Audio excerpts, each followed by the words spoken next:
question is, when do you decide to randomly mark a question on GMAT? You can't really skip a question. So when I use the term skip a question in this video, I mean randomly mark.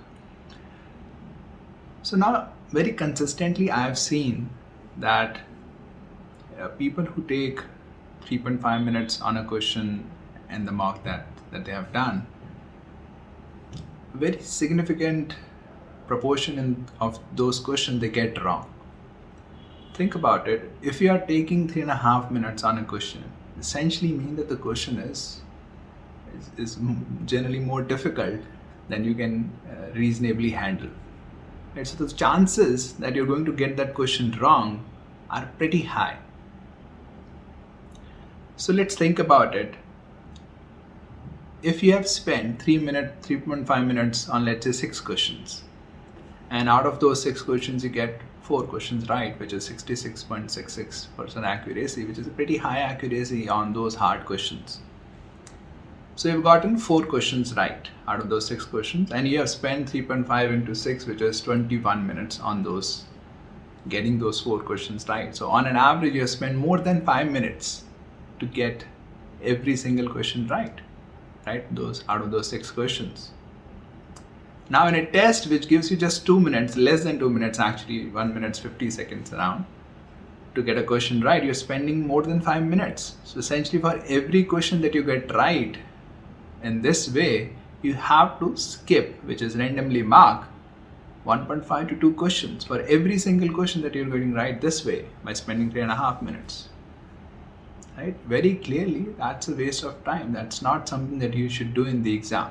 Now, of course, the natural question arises that, okay, I understand that I should skip such kind of question in which I'm going to take a lot of time, but 2 things. When should I skip it? And how do I know that this question is difficult? So first, when should I skip it? As soon as possible, right? Because the more time you spend on that question, the more time you're going to waste on that.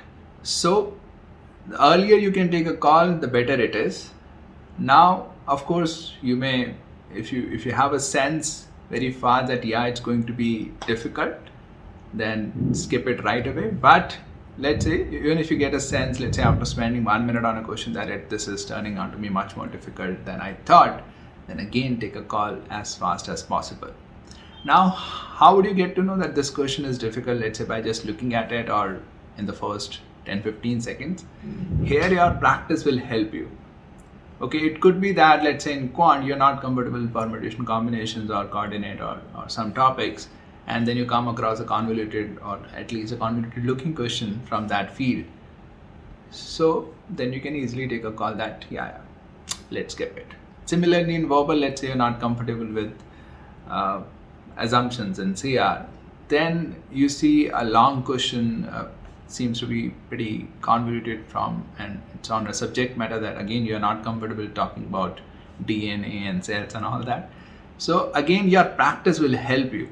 So if you are paying attention in your practice, okay, what are the kind of questions that I face difficulty in, then you'll be able to take those calls in the actual exam very fast. Now, another thing to understand here is a lot of people have a lot of apprehension in skipping or randomly marking questions. Now, you don't need to be apprehensive. Okay, you can get a high score even if you're targeting, let's say, verbal 40. You can decide to skip or randomly mark 2-3 questions. And if you're targeting let's say a Q49, you can again randomly mark 3 to 5 questions. So you can decide it upfront that I'm going to skip these many questions. Let's say if you're targeting a verbal 35, that you can choose to skip 4 or 5 questions also, that's fine. Now the advantage of deciding it upfront is that as soon as you come across a difficult question, you don't need to waste your time. You can actually devote that time in solving a medium or an easy question that you may come across in the test. And we need to understand the penalty of getting an easy or a medium question, whether it's verbal or quant, is significantly higher than getting a hard question wrong. So you may end up spending 3.5-4 minutes to get a hard question right, and then you don't have time to solve easy and medium questions towards the end, and that's really bringing down your score overall. Okay, so from your mocks you should get a sense, okay, I can reasonably solve